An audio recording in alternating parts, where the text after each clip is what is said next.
Baby Reindeer is a show that has taken the world by storm recently over on Netflix, and the real-life Martha obviously came out on Facebook a little while ago, started posting all of these posts on Facebook to try and defend herself. If you haven't seen that, check out one of my latest videos about it. But she also appeared on Piers Morgan's Uncensored to tell her side of the story to a man who gives no shits about anything. That's right, she literally did that, and it's been touted that she was paid like a small fee of £250 to appear on the show, and there is no denying that it was iconic. There was 600,000 people in the live stream of this when it first premiered, and at the time of recording there is just shy of 5 million views within the first 20 hours. So you can see that people give a shit about this. We're going to take a little look at the entirety of this interview, because I've heard that there are some iconic moments, and we're going to break it down and see if we can spot the bullshit within it, because apparently there's a lot of that as well. So strap yourselves in. It's going to be a long one.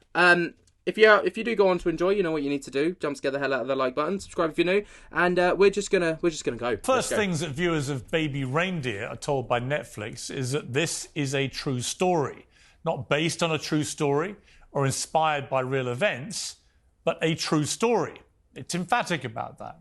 The show's writer, comedian Richard Gadd, even plays the lead role himself. Many millions of people across the world have now seen it. It's one of the biggest Netflix shows of the year. And I've watched it all. It's a riveting, emotionally intense drama worthy of all the critical plaudits it's now receiving. Viewers are gripped by the apparently real-life struggle of a fledgling stand-up comedian who is mercilessly stalked by an older woman, Martha, in a 3-year onslaught of harassment. Martha bombards him with tens of thousands of lurid emails, leaving hundreds of voicemails, lurking outside his house, attacking his partner, even confronting his family and friends. Now, Richard Gadd said that he and Netflix had gone to such great lengths to disguise Martha's real identity that she wouldn't even recognise herself. Now, this is utter nonsense. There's no way that she would not be able to recognise herself, as she literally did the actions, allegedly. And also, I mean, it's not alleged because, like, you know, within the show, she literally went to prison over it. But, you know, not only that, but also, like, you know, it was just crazy. Like, there was no way that she wouldn't have known who it was. Like, literally, she did it. But that wasn't true. Many people did recognise her very quickly. The internet And the cops. woman at the centre of the story was outed online within hours simply by cross-referencing her posts on social media with those that were used in the show. Other details about her character bear a striking, unavoidable similarity with the real woman now accused of being the crazed stalker Martha. The show raises uncomfortable questions about the line between fact and fiction, fantasy and reality. Another innocent man in the television industry has been falsely accused of sexual assault based on one of the storylines in the drama. Well, Fiona Harvey is the woman outed as the real Martha of Baby Reindeer. She's chosen to confirm her identity because she wants to have a right of reply. And so, in her first television interview, she joins me now in the studio. Well, thank you for joining me, Fiona. Now, just based off of how her characteristics were portrayed within the show, are we surprised that she wanted to come forward? Are we surprised that she wants to try so desperately to clear her name? Like with the Facebook post, for example, that racked up thousands and thousands of replies, comments and reshares. And now going on to arguably one of the biggest unfiltered shows on television with Piers Morgan. Interesting. Fiona, first of all, why have you decided to go public? The internet sleuths tracked me down and hounded me and gave me death threats, so it wasn't really a choice.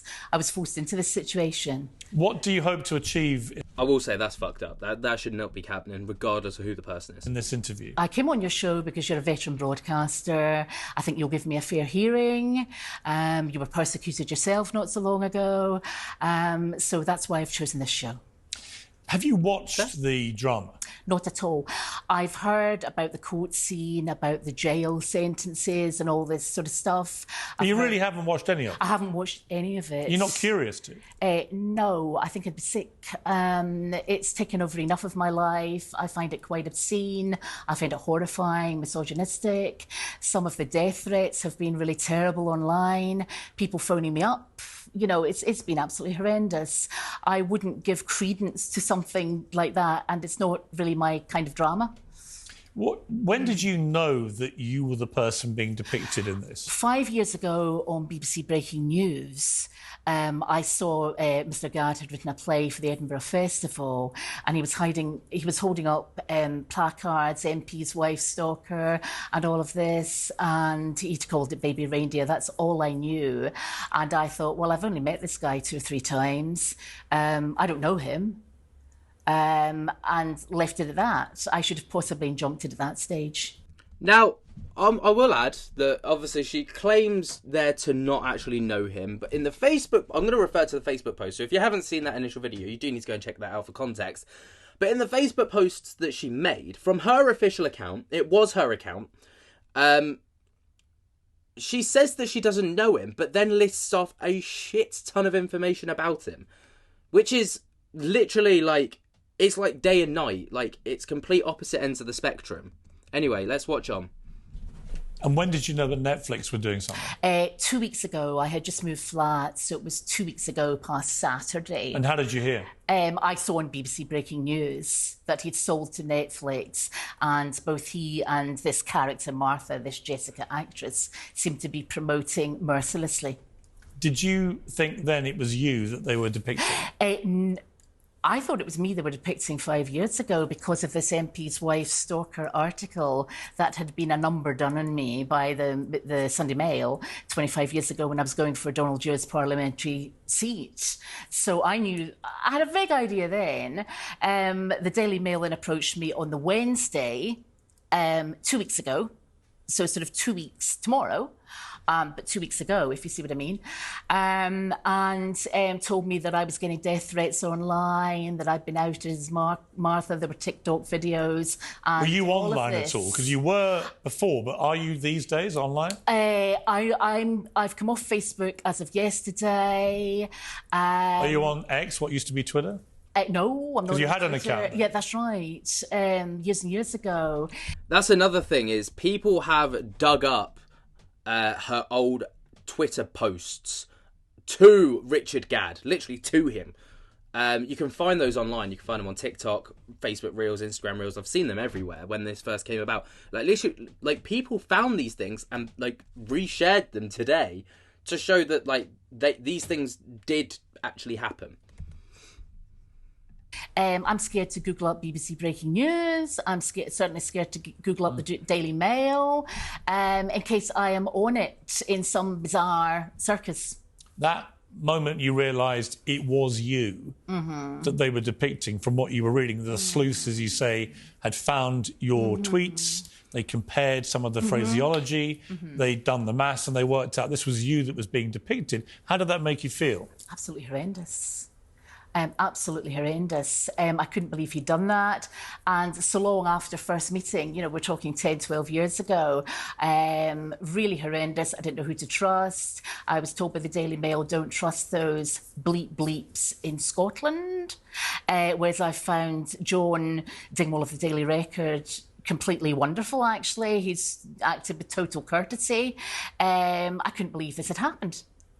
I want to play a little clip. This is absolutely stinks of the Daily Mail trying to win her over so that they get the exclusive scoops, because obviously that's where the moolah's at. It's just some of the reaction to Baby Reindeer from members of the public. She ends up becoming this the craziest stalker I ever seen in my life. And this is all a true story. This is all a true story, yeah. And they've found the real woman online. So I assume in the actual thing, they've obviously given her a different name. It's a different woman. But you know what I find? They always manage to find a similar looking woman and the build tends to be the same. I have a theory about this, though. I feel like he's done it on purpose because he knew that people would find her and he wants to make her life hell a bit. When you hear that, what do you think? The final guy on there, I think, is correct. I think he always wanted this to come out, to persecute someone, to take attention away from him and this rape allegation. And I just generally think he's got extreme psychiatric problems. I mean, there's no doubt he has problems. I mean, if you watch given that he's written it about himself, if you watch the whole thing as I did, all 5, 6 episodes, whatever it is, he has a lot of problems. He's quite open about that. The question I get... He definitely is. And even within the show, you can see points where he's like... He even owns up, I suppose, to a degree, about his mistakes within it, like leading her on at times and, you know, like enjoying having that attention from her, even if it was the negative type. So, you know, for sure, he had a bigger... He had almost an equal part to play as her at times. Which we'll come to is how much of the way he depicts you is true.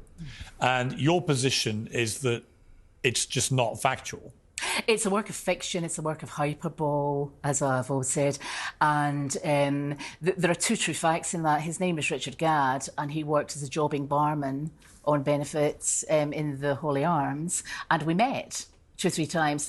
Those are the only. Well, let's go through some of these things. So, you first met him. I mean, the show shows you coming in to a London pub. You've just named the pub, and he's working behind the bar, Richard Gadd, and he offers you a cup of tea. Is that what happened? No, that's not correct. He didn't offer me a cup of tea. Nobody gets anything free from the Holy Arms. I was in for a meal with a drink of lemonade, and I was very, very hungry. I'm diabetic, so very hungry. So that's. And did you talk to him? He interrupted a conversation. There was another barman there, and he said, "Oh, you're Scottish," and basically commandeered the conversation. I was talking to somebody. It's pretty rude to interrupt. So he seemed to be obsessed with me from that moment onwards. I mean, just speaking to her, Interesting the terminology he uses there. How he was obsessed with her from that point. Like, I think obsessed from how she said it is a very strong terminology, but. You know, like, I'm not here to point the fingers, but I just found it interesting. I've never met you before, but you do look and sound very similar to the actress in the drama. I haven't seen the actress. We're both Scottish. We've both got dark hair. She's considerably younger than me. I think she's about 18 years younger than me. How old are you, if you don't mind me asking? I'm 58. I'm a year younger than you. And I think Jessica, the actress, is about 40, 38, 40.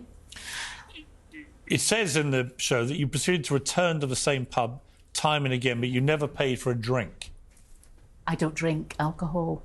And did you pay for anything that you had in the pub? Lemonade or soft drinks. Would he give you free drinks? Or? No, absolutely not. This is interesting because actually within the show, he never offers her alcohol, but also it's always, what was it, lemonade with ice, I think it was in the show. So interesting that she always said that she always had a lemonade in there. Sort of a depiction of me as a pauper who wouldn't stand around or stand a drink. It's nonsense. It says that you told Richard Gadd that he looked like a baby reindeer toy you once had as a child, hence the name of the show. Yeah. Is that true? I appear to have written most of the show in my sleep. I dressed. Did you have a baby reindeer I toy? had a toy reindeer. So that's true. And he'd shaved his head. That bit is true. And there were reindeers in the shops. It was Christmas time or something. It was a joke. So I have inadvertently penned the name of the show. Right. But that is true. That's true. That's a true fact. Whilst bantering with you, Richard Gadd told you he'd like to hang your curtains. Is that true? This, I think, was a Holy Arms joke about curtains and a lot of sexual innuendo. He did say that? Yeah. OK. Is it true that you caught Richard Gadd looking through your window after he followed you home one day? False. You never saw him at your house? I didn't see him at my house. I think it would be impossible to look through a window. Did anyone else ever see him there? No. So as far as you were concerned, he never turned up at your place? Correct. But the Netflix show has him doing that? Yes, I believe so. I've been told that. But that categorically didn't happen? That categorically didn't happen. Now, what I found interesting thus far is the fact that she seems to know a lot about the show. Like, she's not surprised by any of the allegations that are made, which kind of implies to me that she has seen it. I mean, she said there that she's been told about it, but you know, based off of my like just perceiving it and like listening to what she's saying and like kind of almost reading her body language as things are being said by Piers Morgan, you can clearly see that there's like an air of like there's no surprise. If I was told that someone portrayed themselves to appear at my door, I'd be like, wait, they put that in there. I'd be very surprised. I'd be shocked by it. But she's just like, no, that's not true. So it's interesting. I don't know. What do you guys think? In the course of your relationship with Richard Gadd, you send him 41,000 emails, 350 voice messages, 744 tweets, 48 Facebook messages, and 106 letters. That's simply not true. If somebody was sending somebody 41,000 emails or something, they'd be doing how many a day? Lots. Well, they'd be obsessively contacting yeah, absolutely not. Absolutely not. What did you send him? No, none of that's true. I don't think I sent him anything. You never sent him anything? No. I think there may have been a couple of emails exchanging, but that was it. Just jokey banter emails. Now, that's obviously a stark change from what she said initially, which was, we never sent anything. You know, I know I'm breaking this down, and I probably shouldn't be, because we're going to be here for a very long time otherwise. But it has been said, that the emails within the show, you know, when it like pops up and you see the emails, those were the actual, like, some of the actual emails that were sent with the same typos and the same everything. Those weren't depicted at all, apparently. Netflix have said that these details are the real ones. That this is exactly completely incorrect. So you're denying sending anything to him? There may have been a couple of emails. Text messages? No. Facebook messages? No. Did you tweet him? I may have done years and years ago. You actually tweeted him numerous times. No, it wasn't numerous. It was about 18 tweets there or 14 It's quite a lot to someone who's not that well known. But we were all friends. You know, it was banter. Right, but it establishes you were contacted. That's in public. Yes, I mean, this Now, this is where I like Piers Morgan. I don't like him normally, but this is where I like him, because he will just brazenly ask the questions that no one wants to ask. Write him letters? Like, no. I think when I saw the rape interview, that's actually incorrect what I said there. When I saw that in The Guardian, I said, what a shame, it's not your fault. Something you like did that. Write to him? One later. So you would say you only sent him a handful of emails. Yeah. You never texted him. No. You tweeted him 18 times, you think. You never sent a Facebook message. Oh, that's right. And you wrote him one letter. Yeah. So why have they got all these details here which are supported? Who is they? Netflix. Who has sent all these things? Correct. So, I'm sorry? Who has sent all this stuff to him? I've no idea. I think he's probably made it up himself. I mean, you could prove, I guess, quite easily it wasn't you. Correct. Because it'd all be on your computer. Yeah, correct. That's right. Would you be happy for someone to look at that? Yeah. I mean, yeah. What do you have? What technology? Absolutely fucking not. You could see by that. Yeah, absolutely, yeah. I mean, she had to back up the point that she was making. She can't turn around and be like, no, I don't want anyone looking on my computer, because that's sus. But I think when it comes to the crunch, she won't give up her devices. I reckon that'd be the case. What technology do you use? Right, what technology do I use? A very, very old smartphone just now, because the other one packed up a week before moving. That's it. Because they're all sent from an iPhone. Yes, so... But they believe it wasn't actually an iPhone ever being used. Meaning what Meaning kind that of someone phone? was hiding the fact that they were actually not using it. They were pretending it was from an iPhone. I don't really understand that. Well, people can mask where they're sending stuff from. OK, right, I'm not Technology Whiz Kid of the Year. I wasn't doing that either. I mean, obviously, when you make such an emphatic denial of the central point of the story, you're basically accusing both him but also Netflix of lying about it. I am. This is where it gets very clever from Piers Morgan, because it's like, well, listen, you know, you're not just accusing Richard Gadd of lying, but you're also accusing the conglomerate Netflix of lying, the multi-billion-dollar company Netflix from lying. Do you back that? Because, you know, there could be repercussions off that. And she's just to see if she buckles. And that's pretty defamatory. It's not defamatory if it's true. No, it's defamatory that they've been to you. Oh, I'm sorry. Yes, I misunderstood there. Yes, exactly. I don't see how anyone could do 41,000 emails and all this kind of stuff, you know. I don't know how much you know about technology, but are you aware that if it was you sending them... I mean, if it's not you that sent all this, then clearly Martha cannot be you. Yes, Martha cannot be me, because there are a number of allegations that have been put to me by journalists that are simply not true. There's a whole play. It's not just the emails. There's a sexual assault in the canal. There's... But if... Now, obviously, for someone who's never seen the show, she knows an awful lot about the scenes that she's been allegedly accused of, all right, and all the alleged incidents that went on. I mean, the canal scene was obviously a very pivotal moment within the show, and, you know, it was a very... Like, it was one of the key pillars of the show. It was a very powerful moment, but so I guess it would be very well known. But at the same time, you know, she knows what she's been accused of. Interesting. If the police looked at this, and if you sue, for example, then this will go to a court of law, and then on discovery, people will look into all this. The phone company will be asked about evidence of all the text messages. The internet providers will provide all the backup for the emails. Facebook will be asked about the Facebook messages, and so on. So all of this would come out in a court case. In disclosure, yes. And you're prepared to do that? Yes. Because I didn't write him the emails. It'll be interesting to see if she does sue. I would be very intrigued to see if she took it any further. I don't think she will. I think if she was going to, she would have by now. Who do you think did? I have no idea. I think he probably made them up himself. I've no idea. 41,000 emails. Yeah. Yeah. If I was being accused of these things, right, and someone was saying that I was doing all of these all crazy, wacky things, and you know then people have come to me, I would be like, right, you're done. Like, that's it. This is not true categorically. I would be suing right there, right then. I wouldn't be hanging around or, you know, waiting. I would absolutely just go and do it. I mean, would you I don't know. Would you accept that someone who did that would be very obsessive about someone? Yes. I mean, that's a lot of emails.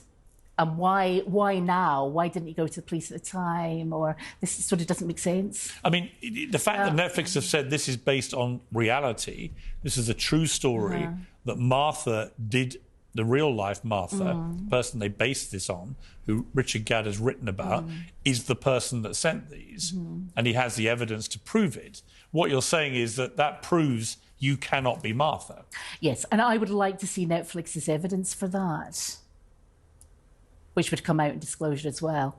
And you're 100% sure it's not you? Yeah, absolutely. It goes on to say that you heckled Richard Gadd when he was appearing in his stand-up shows. Did you ever do that? No. Never? No.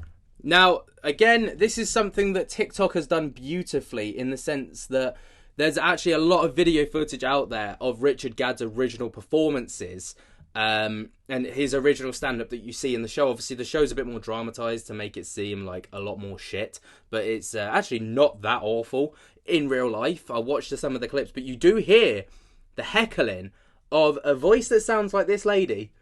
I can't say for the fact that it is, so I don't, you know, this is allegedly, you know, in those TikToks. I can't say for certain that is absolutely the case, because there is no face shown, but there is definitely a voice heckling in the background. You can hear it. Just search up Baby Reindeer real life performances, and you can find it for yourself. Oh, it's not. Did you ever attend his stand-up? I think I went to one. It was a long, long time ago. And you never shouted out or anything? Why would I do that? No. I don't know. No. I mean, do you ever shout out at comedy shows? I don't know. People do. No. I don't generally go to comedy shows.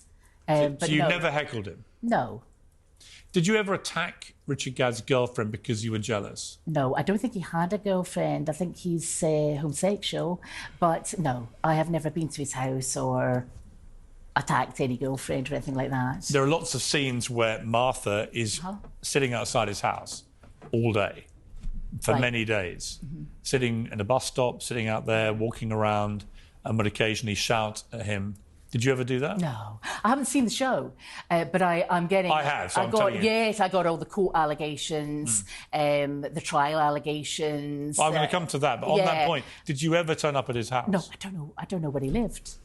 No, absolutely not. So whoever's doing all this is somebody completely different. This is a fictional character, hyperbole, exaggeration. This is a fiction Well, it's based on... of his imagination. They say it's based on a real person. Who's they? Netflix? Well, Netflix and Richard Gadd. Netflix are about as mad as Richard Gadd. If they're saying that, it's absolutely not correct. Did you ever contact Richard Gadd's parents and threaten them? No, that allegation was put to me by journalists. No. Never happened? No. There's one key point in the drama that has Martha's character pleading guilty to intimidating Richard Gadd in court and sentenced to 9 months prison time. Let's watch. You're charged with the stalking of Mr. Donald Dunn between the dates of the 14th of August 2015 and the 22nd of March 2017. Are you guilty or not guilty? Guilty. You were charged with the harassment of Gerald Dunn and Eleanor Dunn between the dates of the 6th of June 2016 and the 22nd of March 2017. Are you guilty or not guilty? Guilty. My little reindeer.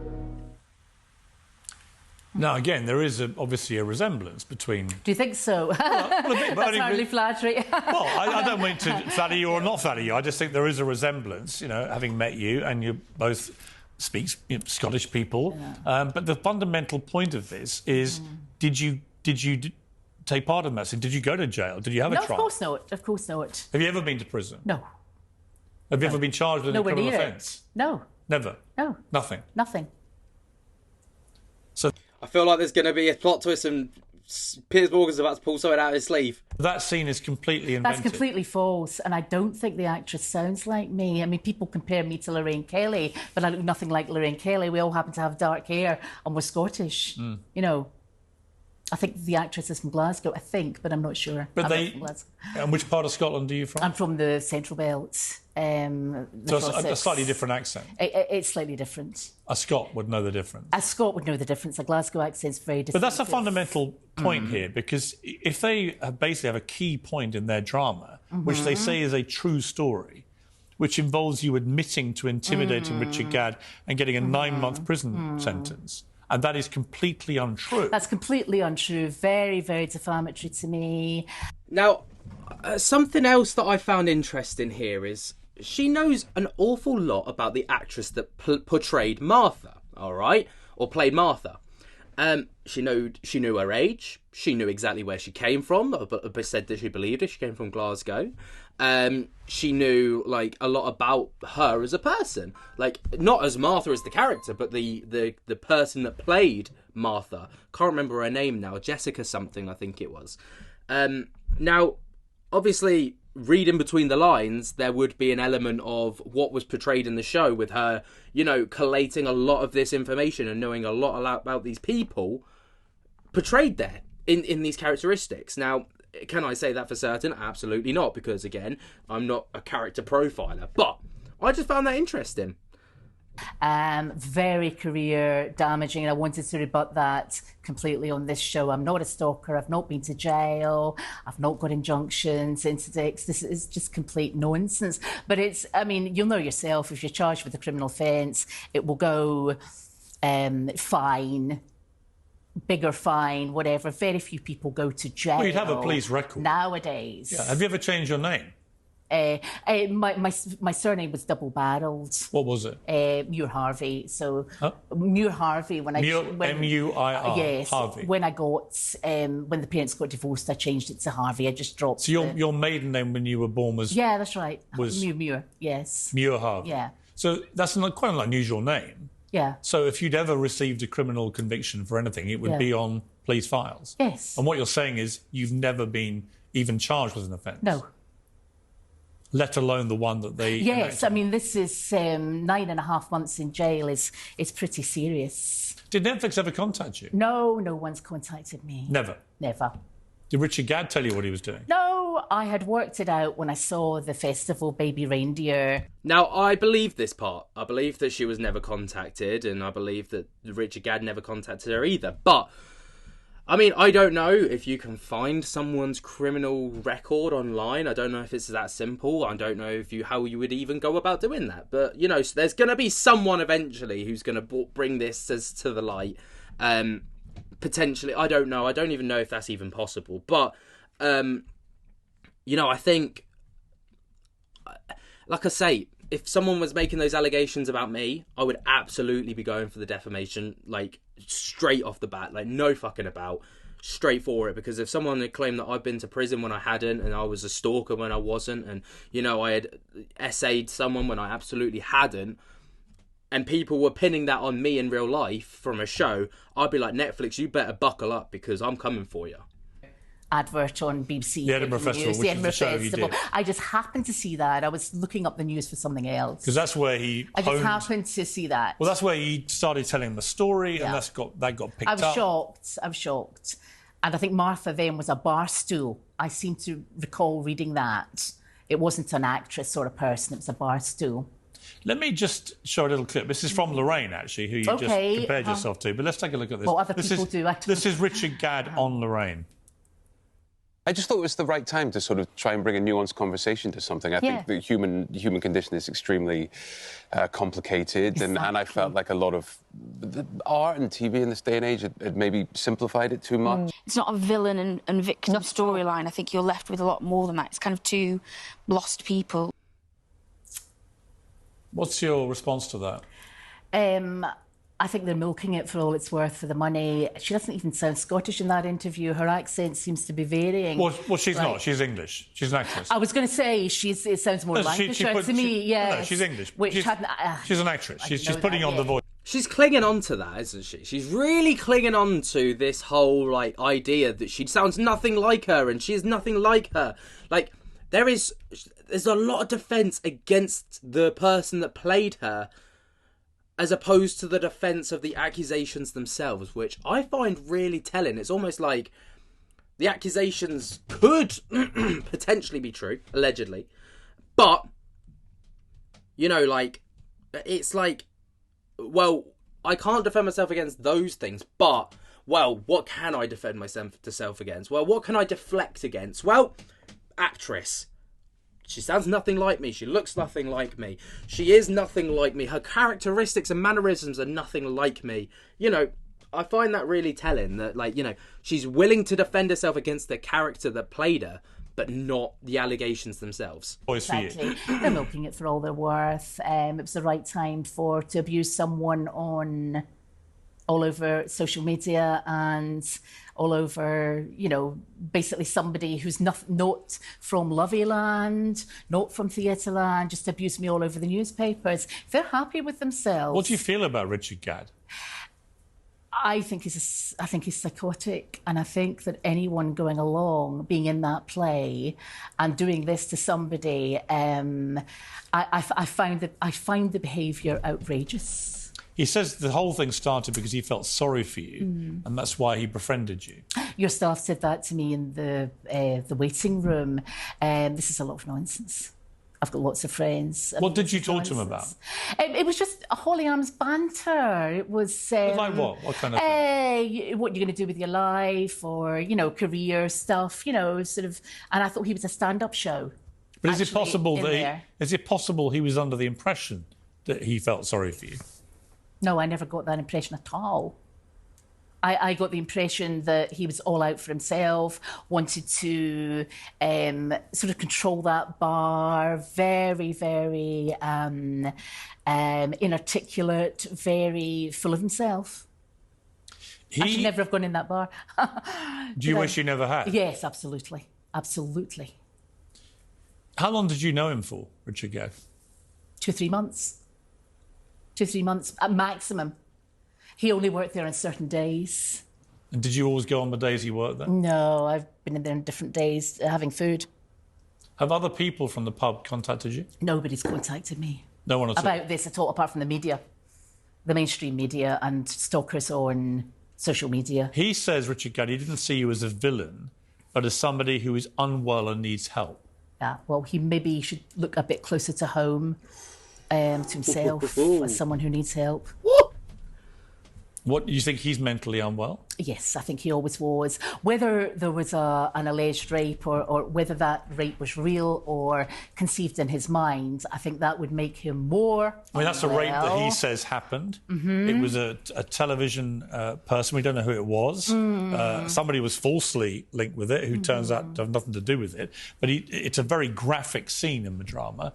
Now, that's, again, something utterly horrific that someone was dragged into it falsely. But, you know, I don't know. He is brutally raped after a lot of drugs are taken. And he's kind of he appears to be, in the drama, very self-reflective about himself. So he's no angel, he's not perfect, he's made lots of mistakes, and he didn't treat you, in his eyes, as a villain, like he says. As somebody, he felt that you were both slightly lost souls. I didn't know the rape scene was in the play until this morning. Somebody's daughter had watched it and told me about it. So I was surprised once again. Well, not surprised, actually. I'm rarely surprised by anything he does nowadays. He seems to have written a couple of other shows about this alleged rape, then this one. And we've had no apologies from Netflix or him or nothing. I mean, for someone who says he feels sorry for me, I've had no apology, and I have this Martha character seems to have smashed up a bar, sexually assaulted him in a canal, been to prison. There are a number of other allegations there. And none of that is true. That's not true. Again, if that were me, straight down the defamation route. Like, I wouldn't be waiting 2-3 weeks to go on Piers Morgan to tell my story. I'd skip over all of that stuff, and I'd just be like, I'll let the defamation case, and me winning the defamation case, because if it is categorically not true, that you would outright win, I'd let that do the talking, because obviously if you win a defamation case, it's clear that whatever was portrayed wasn't true.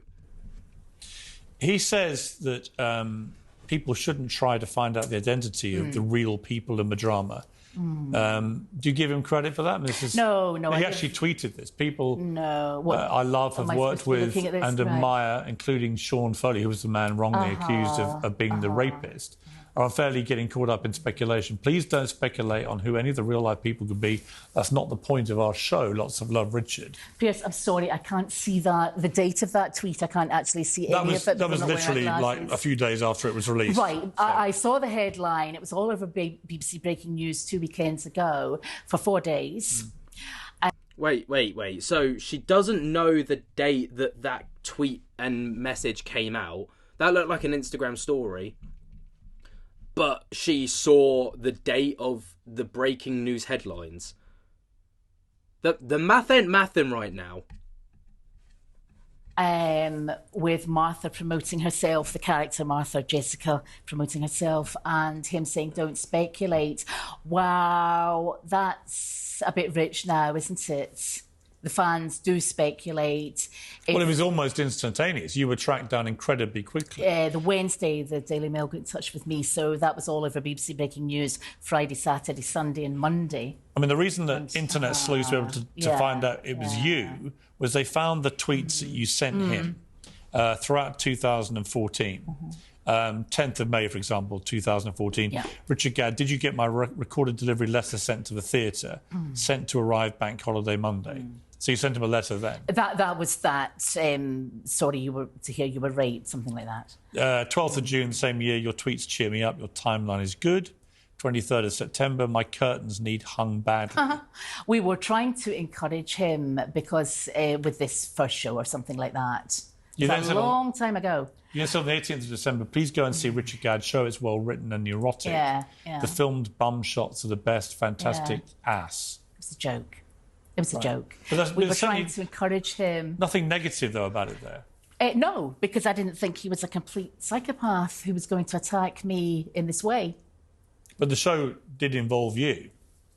This show here, not that show there. That made no reference to... This was a previous show. It made no reference to you, that show? Which show? The one you're talking about. Yes. So, it's funny this is coming up now. My view is it's all about the money. The Martha Barstow Edinburgh Festival thing wasn't making any money. He'd failed as a comedian. He'd failed as an actor. Do you notice how she quickly diverted the attention when she got kind of caught up in a bit of a lie there? Like, she quickly diverted. And therefore, let's make some money, sell this to Netflix. I think anyone in their right mind, you had a group of guys on there in their 20s, they don't believe it.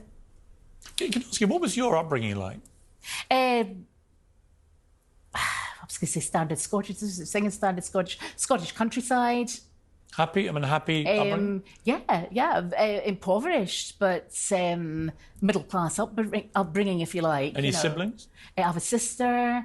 My mother worked incredibly hard. My parents got divorced when I was 9, but she worked like a Trojan. Are either parents still alive? My mother is, yeah. And how does she feel about this? I've not talked to her about it. I'm hoping she'll have just seen the Scottish headlines and that's it. She's not an internet freak or anything like that. But she has no idea what's happened to you then? She will know bits, and she was very, very angry with Laura Walker for doing the original article when I went for parliamentary You haven't talked to your mother about this? No, and that may seem strange, but I don't want to worry her.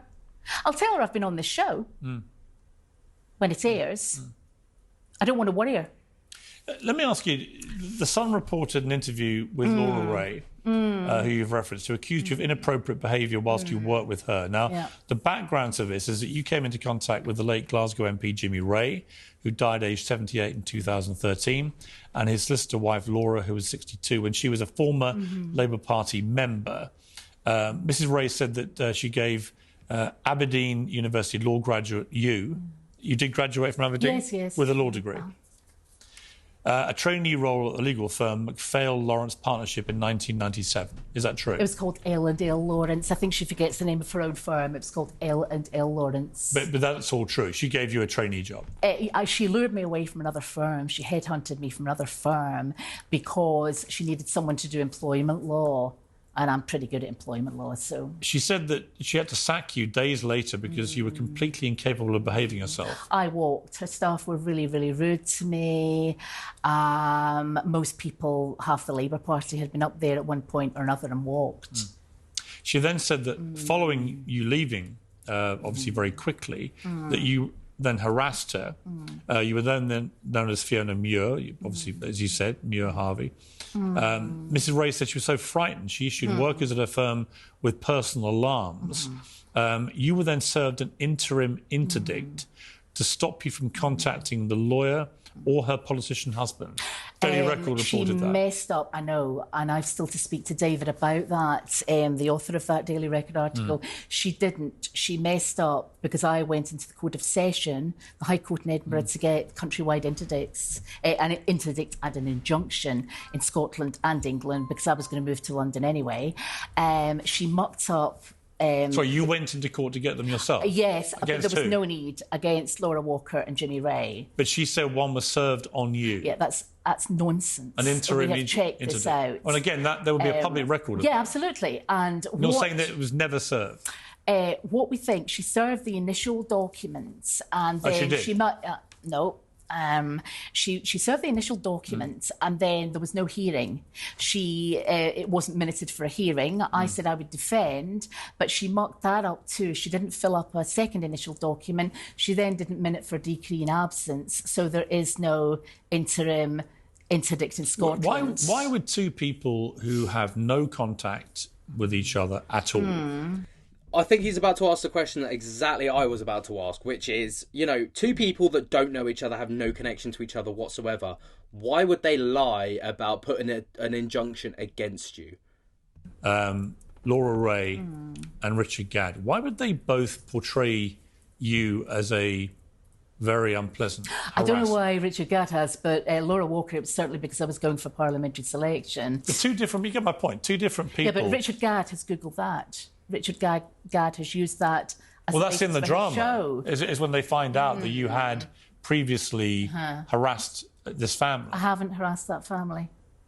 I didn't harass that family. And also I worked for it in 1987, 88. The parliamentary selection wasn't until 2000. He Googled up the article because I knew he'd done that.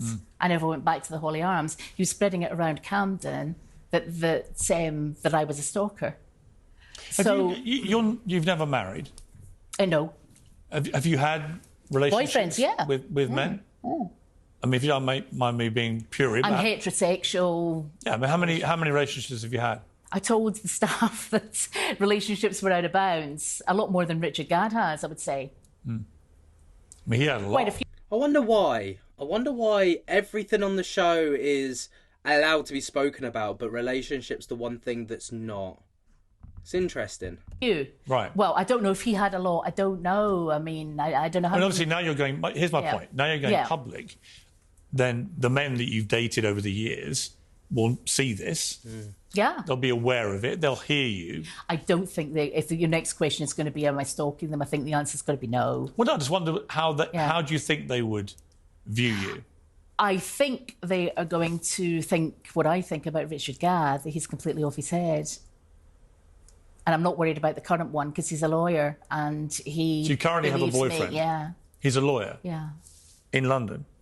Doesn't matter where he is. I'd rather. No, I understand, but how long have 5 years? 5 years. You've been in a 5-year relationship. Yeah, so I don't. So what does he think? I don't want to drag him in. He thinks this is horrendous. All of my lawyer friends do. All of my professional friends do. Other people do. People are being really sympathetic. Surely the people, if they're lawyers, your lawyer friends, your lawyer boyfriend, and her herself as a trained lawyer, would turn around and be like, listen, none of this is true. Like, you need to shut these people up. You can sue these people for defamation because they're defaming against your character. Surely that's the message that they'd be sending her. Because if my partner was, again, I know I've said it countless times, but that's the route I'd go. People I don't know are saying things like, are you getting hounded in the street? You know, people are being really, really nice. I mean, anyone who does know about this. You know, here's the thing. I don't know the truth. You do. And you've been emphatic in the number of denials you're making here. That's right. But many of those things that I've put to you can be proven. You're talking about emails and an email trail thing. All that. You know, all of that. You're obsessed with... sorry, I don't mean to be horrible. I'm not obsessed with anything. You've gone on at length for a good 10 minutes about the emails. Well, only because the emails... Because it's a vast number. Well, there's a huge number and voice messages. The voice messages he's kept apparently, and there is maybe taping me in the Holy Arms. I don't know if he's got any voicemail. But if he has 350 voice messages and it's you, it doesn't mean the drama is true. But is it possible he's got 350 voice messages? I doubt that very much. I just don't think so. You doubt? This is interesting because she's not flat out denied that. She said, I highly doubt it. So Piers Morgan's been called her bluff a bit and has been like, look, Richard Gadd's saying this. He's got the X, Y, and Z. You know, he's kept that. Could you deny that? I don't think so. Whoa, that changed. That's it. Yeah, I doubt it. I mean, unless wouldn't he's been taping me. I mean, if you've never really contacted him, if he could have been taping me in the Holy Arms, though. But if he's got 350... I've not contacted but if these are on his phone... Yeah, it doesn't matter whether they're on a phone, tablet, whatever they're on. I've not contacted But I'm curious, him. why would there even be a possibility of him having that number of voice messages from you? Because he's crazy. He wants to make this up. I mean, I've not phoned the guy. I don't have his number. Yeah, but you're not sure that he hasn't got those? Oh, this is it. Oh, he's got her checkmated. He's literally checkmated her. He's gone, you don't have his number, but you're not sure if he'd have those or not, those voice messages. Oh, he's got a checkmate. I think the only explanation for having a voicemail from me would be taping me in the Holy Arms. That's the only place we've Or ever that you've met. left messages on his phone. That's the other explanation, which just didn't happen. But you can't be sure. Oh, checkmate. I can't be sure because I didn't have his number. But that's not what you said 2 minutes ago. Woo! Oh, you can see the discomfort now. He's pressing.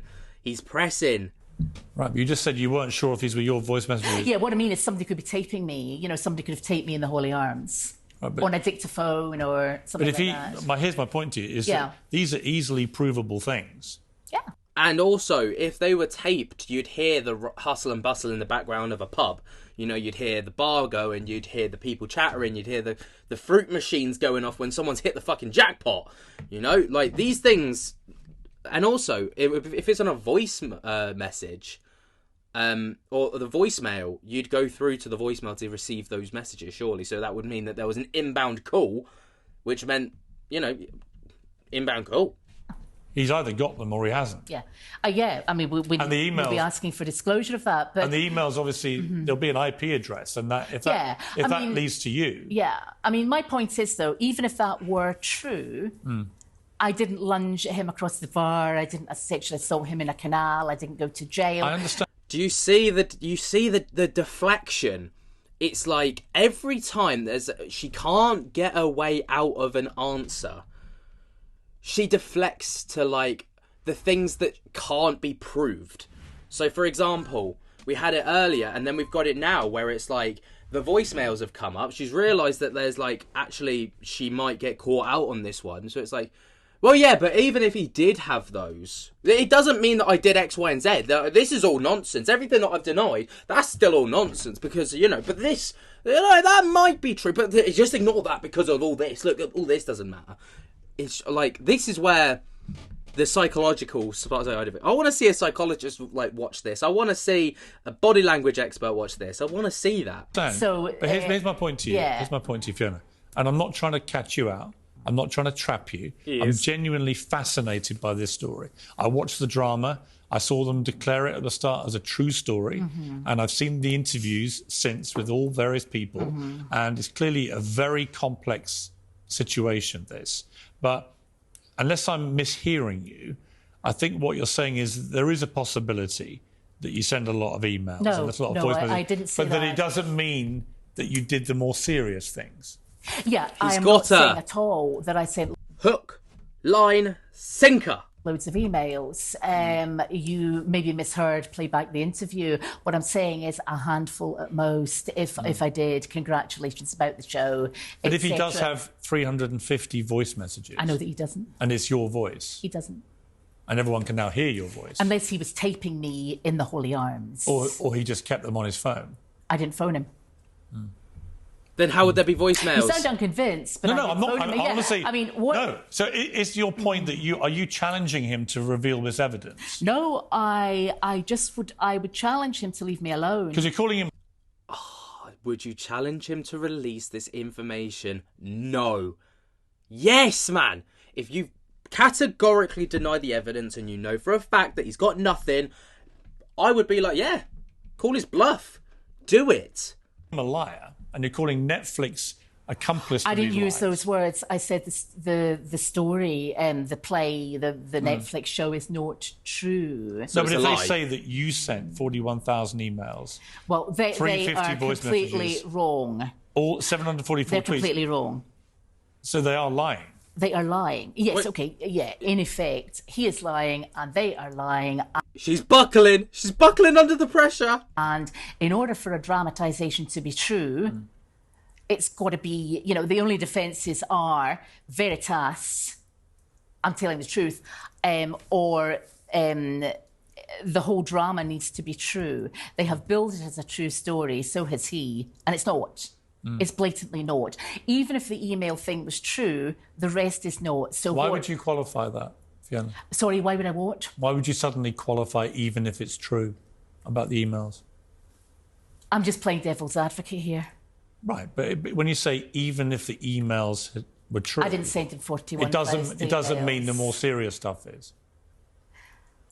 Let me rephrase that. That's really what you're saying. He's got her!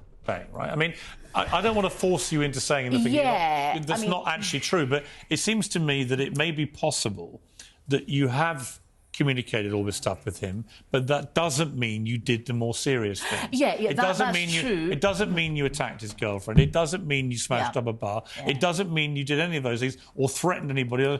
It just, yes, you had a relationship with this guy, and you did contact him a lot. I knew this guy. I didn't contact him a lot. I've never said that in this interview at all. No. But interestingly, for me, as an interviewer, and I'm just trying to get to the truth. You understand? No. I honestly I'm not trying to see that. It's your show. I'm not trying to trip you up. I'm just trying to get to the truth. I see that. He has put his version out there, and the world has watched it. Absolutely. Millions and millions of people around the world have had Richard Gadd's version. I know. And I'm simply saying to you that you have a chance here, Fiona, I think, and take this any way you want, but you have a chance here to concede that some of these things might be possible, but that doesn't mean the more serious things. Yeah, happen. I mean, what I'm saying is... Because the more serious stuff we know is serious, right? If you were... if you were in the jail or something... If you were basically, the things that can incriminate you don't have to admit to. But if she goes on now to admit to the things that she claims not to have done in the very beginning, it brings into question everything else that she's denied, because, you know, she's denied it all from the get-go. So it's very, very interesting. Violent stalker, or if you'd had a previous situation where you got this interim incident, which we know was served on you. No, it was not. Sorry to interrupt there. No, she has repeatedly maintained this over 25 years. I checked with the Sheriff Clark. Another lawyer checked with the Sheriff Clark. We think that the previous scenario happened. She does not have an interim interdict. I think she's quite wrong. Okay. If the Sheriff Clark can produce that and say she didn't muck up and minuted for decree, why was I not served an interim injunction? If Richard Gadd is watching this, what's your message to him? Leave me alone, please. Get a life, get a proper job. I am horrified at what you've done. And you will categorically be taking legal action? Absolutely, against both him and Netflix.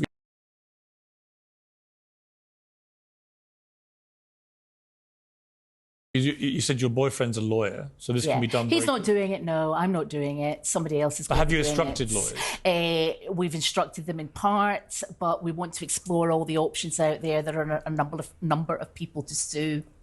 We can't all be in 10 courts all at once. So. Who else are you planning to sue? Right, my mic was turned off. So basically, what I said was, I take back everything that I said about the defamation stuff, because I didn't realise that she was planning to sue. The Daily Mail. Anyone that's saying this is true and harassing me and that kind of thing. We have not had time to do everything. If the investigation, if you sue and there's discovery, and it turns out that 41,000 emails did come from a device belonging to you, how would you feel about that? I wouldn't be suing if I thought there were 41,000 emails out there. You understand how easy it is to find them? I understand completely. And that if they did exist, and you're categoric that they didn't, it would obviously. It wouldn't blow the whole case. It wouldn't blow the case against Netflix and it wouldn't blow the case against him. No, you might well have making out it's a true story. No. If you see what I mean, I'm back to my original position. I understand, and I understand that it's obviously put your life into a very difficult position. I think Piers Morgan knows something that we don't. I think that he's probably had eyes on these conversations, and could be well aware of what the truth might actually be. I mean, he's got connections, and that's why I think he's very reluctant to believe her side of the events. That's just my take on it, though. It's very and their central claim that they made all this effort not to lead to you being identified, I don't think stands water. I don't think it stands water. To me, it's pretty... I could have... Listen, I've been a journalist 40 years. I could have discovered it was you in about 10 minutes. Yeah. Once I'd watched Yes, I agree. I discovered it was me when I saw the BBC breaking news Baby Reindeer show at the Edinburgh Festival, when I was Googling up just the news that day or the weather or something, and this came up, and he was holding up a placard or a newspaper article, MP's wife stalker, all you need to do is Google that. Then I saw the name of the show and I thought, bloody hell, what's he up to? And I tried to get a friend to go see the show because she was based in Edinburgh, but she was on holiday. Nobody I know had seen that show either. So I was really shocked. I was very upset for 2-3 days, and then the general plan of action among my close friends was, look, just, let him get on with things. He's not going to be that damaging. You don't really know him. This will go away. When did you last have any contact with him? Famous last words. Years ago. Do you remember when? Years ago, no. I left the Holy Arms, didn't go back, and he was calling me a stalker and things. And there were various things happening in the Holy Arms. Other women were warning me about them and everything, yeah. About him? About him and others with bad conduct. In relation to the 106 Piers Morgan is not believing this whatsoever. This man does not believe a word that's coming out of her mouth. Letters that he and Netflix say you sent. Well, here's my point. You've admitted sending him one, and that presumably was a handwritten letter. Could it be, are you thinking I was maybe mistaken, that I maybe did? No. I'm just saying, if we accept that the one that you admit to sending is in your own handwriting, he has another 105 letters in your handwriting. Nonsense. It's nonsense. Are you prepared for him to show that one? He's maybe forged things. I mean, people forge a lot of things. Do you think he could successfully write 105 letters to himself? Well, I certainly didn't. No, but you admit to sending one. My point is, if it turns out the other 105 are exactly the same handwriting, wouldn't that point to maybe... we'd obviously bring in handwriting experts. I didn't do it. You only ever sent one letter? Yeah, I'm sorry. I haven't sent that guy 106 letters. Do you still email people? What do you mean? Do you send emails? Yeah. Do you have the same email address you've all... Do you still email people? What do you mean? Like... for me, the way I see that is she's buying time to think of her response to that. Like, what do you mean? Buys her a few more seconds to think, right, that's the question. How do I respond to that? What was that? I had 6 at one point. Why? Because I like to keep people on different phones and different emails. Six different email accounts? Maybe 4. I think it's 4 to 6, yeah. It's easier. It's easier. So you have some for your utilities, some for close friends, whatever. Yeah. The 6 is a lot. It's a lot. I don't know anybody with 6 email addresses. I have multiple email addresses, but that's just to set up the YouTube accounts that I have. I don't actually use 6. I use 2 at max. One for work, one for just one that I've had since I was like 10. Don't know many people then. I know people with 4 or 6 emails address. Or was it 4 or 6? I can't remember. Probably 6. How many do you use today? I had 4 phones. I've got 1 today, but I only email select friends. And you have 4 phones? 4 phones is excessive as well. 2 broke. They were very, very old. 1 was brand new and broke, and is still to be returned to the shop. I like keeping people on separate phones as well. And maybe that makes me a maniac or a stalker or something, but if you've got somebody on about your electricity bill or somebody on about some work or something, it's nice to keep it separate, you know. So I didn't do that in Scotland. You didn't have to, but the volume of calls do you think, Fiona, do you think if somebody did send someone 41,000 emails, 350 I think that's excessive, obviously, yeah. Would that mean someone's stalking someone? Yes. Well, yes and no. I mean, it could be it could be your wife. It could be you're maybe sending emails every day about. All right, I got a missus. She's not my wife, admittedly, but I am not sending her 41,000 messages. Like, we barely talk as it is. That's just because we've got a toddler. Like the kids or something like that. I don't know. 41,000's a lot. That's how many a day? She keeps going back to. She keeps going back to how many a day, almost as if, like, look, it's just physically impossible to send that many emails. It's just so impossible. Working this time of night. But it's a lot. It's a lot, yeah. That doesn't necessarily mean they're stalking somebody. They could be great friends. You know, they could have been friends for 50 years or something. Was he ever your friend, Richard Gay? No. Staff asked me that as well. No, I don't think so. But you had a lot of banter with him. Yeah, but banter's one thing. Scottish banter down here is quite kind of welcome. You know, it's not really fun city, is it? It's not jokey city. Were you ever in love with him? Yes. Is that a serious question? Yeah. No. It's not a question of... By his own admission, he has said that he led you on at times. And he clearly I gave him the brush off. He asked me to sleep with him with a big green spot in his face one day. I said, no, I'm sorry, I'm not interested. He asked you to do what? He asked me to sleep with him. He said, would I like my curtains fixed? And I laughed. And he said, that's a euphemism. Do you want me to come home with you? And I said, I've got a boyfriend. I gave him the brush off big time, I think. You know, Why? subtly so, but the bottom line is, I think this is behind him. No, I don't fancy him. I don't fancy little boys without jobs. That sounds awful. That sounds really, really callous, but, you know.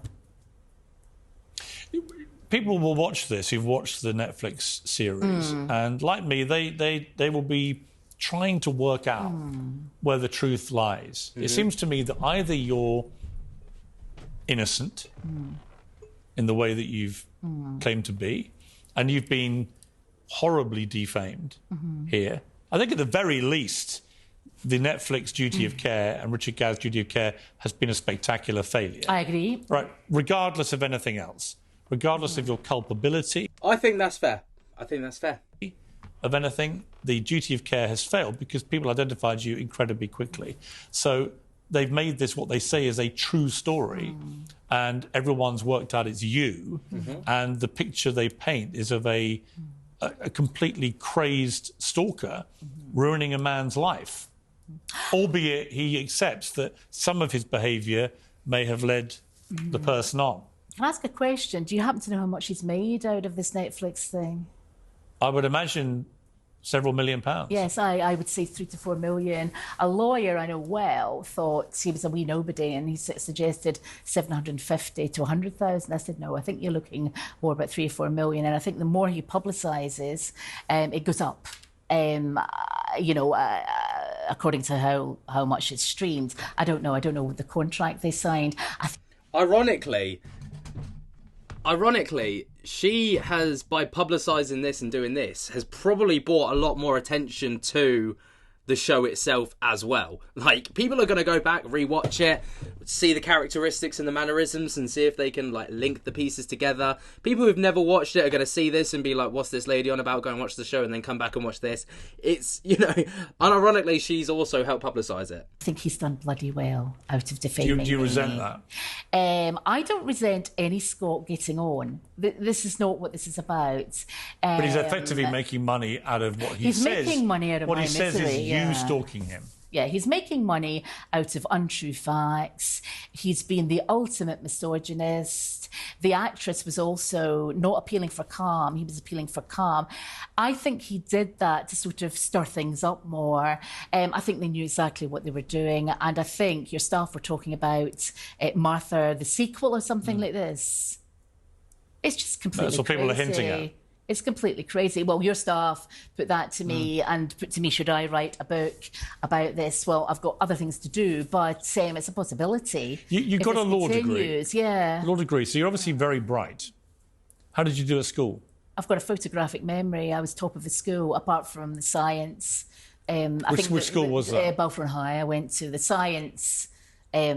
Person got the most marks because you can get 99%. How many O and A levels did you end up with? I got 6 hires, 2 SYSs, and they were all most were A-band 1s, which was when the A-band 1 was top of the thing. And with your law degree, what grade did you get?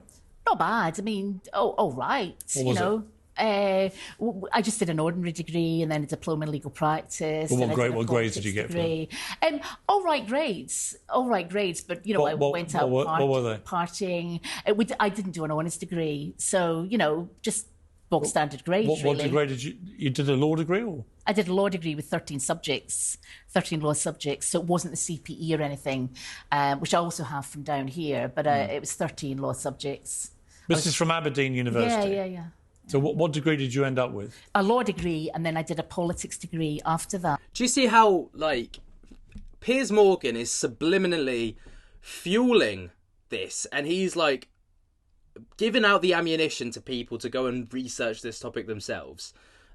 He's found her a school that she went to, he's found the university that she went to, and he's just, drawing that information out of her without people realising, probably so he can go home and do some fact checking as well and find out and probably link up with his contacts, but also people online can do the same thing and get the answers. Very clever move, very clever. And what grade did you get for women's studies. I did substantially better in that because I did more work. I think in our day when you went to university, you did. There's a reason you say you got a photographic memory, but what grades did you get?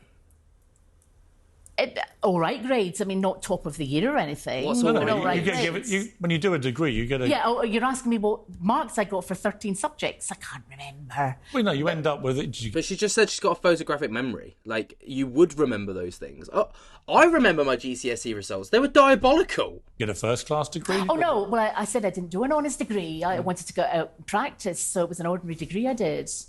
Right, but you can't remember how you did? I did all right. I didn't do top of the year. But the other graduates at the same time, they'd all remember you. Some of them remember me. One of them did incredibly well. He's a High Court judge. Some people didn't do well. I think the general idea in the 80s was we didn't really do much work. That sounds absolutely awful. But, you know, that was kind of the 80s. If it came to it, would you take a lie detector test? Yeah. Ooh. Yeah. Possibly, yeah. I would need to... Imagine if Piers was just like, roll it out, guys. Come on, bring it out. Consult other lawyers about that. If we set one up, you would do it. A lie detector test for what? You know, the police, as you know, the police use them. They're just an indication. They use them for mass murder and things like that. Well, no, they use them in many cases just to determine whether they think someone's telling the truth. They don't use them that much. I know you've done the programmes of women behind bars and things. I confess, I think I've just seen one, but it's not used that much. Well, look, I'll be honest with you. I'd have to have a think. Since you've mentioned it, I've done. I'd have to have a think. That suddenly went from, yeah, I'd do it, to, all right, so if I was to set one up, I'd have to have a think and speak to my lawyers about it. A lot of crime interviews with people who've committed way worse offences than what you've been accused of. Yeah, I haven't seen it. I know you have. You know, way more mass murderers, serial killers, and so on. And they're all, I've got to say, almost all of them are very good liars. Could it be people to be asking this, watching you, thinking either she's genuinely innocent here, or she's a terrible liar who is capable of all of these things? I don't lie, and I tell white lies if I absolutely have to. Like when my 94-year-old ex-neighbour was dying, we all knew she was dying, and I'd phoned her in the hospital the night before, and I lied and said, you know, have a good sleep, everything's going to be fine, and that, you know. So I'll tell a white lie like that when somebody clearly needed some rest. And how many times did you meet Richard Gere? Don't know. What would you guess? 5, 6, maybe 5, 6 times. That's it? Yeah. In your life? Yeah. Yeah. I find that so hard to believe. How do you think it's come to this, if that's all true?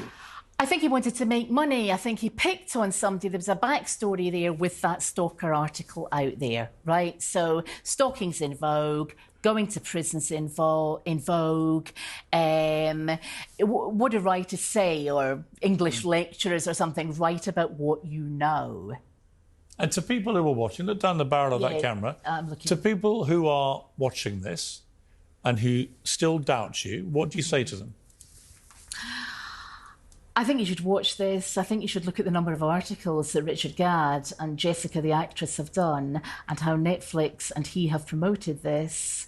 I think you should look at him saying, I am some sort of mental case, and judge for yourselves. Because I can't change your mind on this.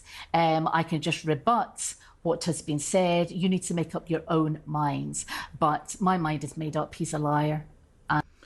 See, if that were me, that would have gone very differently. I would have turned around and been like, down the barrel of the camera, just wait for the defamation case. That would give you your answers. That would be all I needed to say. Because that's all the evidence that I would have needed. Like, I would have just been like, just wait for that. I'll wait for your apologies later. Boom! Mic drop moment. And my friends say likewise. Fiona Harvey, thank you very much. Thank you very much. Thanks for having me. Wow, what a motherfucking interview. Damn! That was incredible. Piers Morgan asking some very brazen questions, as always. Obviously, I've been here for a long time, and if you have hung around to this point, wow. Kudos to you. Thank you for hanging around. Let me know what you guys think in the comments below, though. Do you think that Fiona Harvey is innocent, or do you think she is guilty of all that she is accused of? While you're down there, be sure to jump scare the hell out of that like button, subscribe if you're new, tickle my little bell so you get notified whenever we upload to the channel, and until next time, guys, I hope that you have enjoyed. I cannot wait to see you in the next one, and I'll speak to you later. Peace.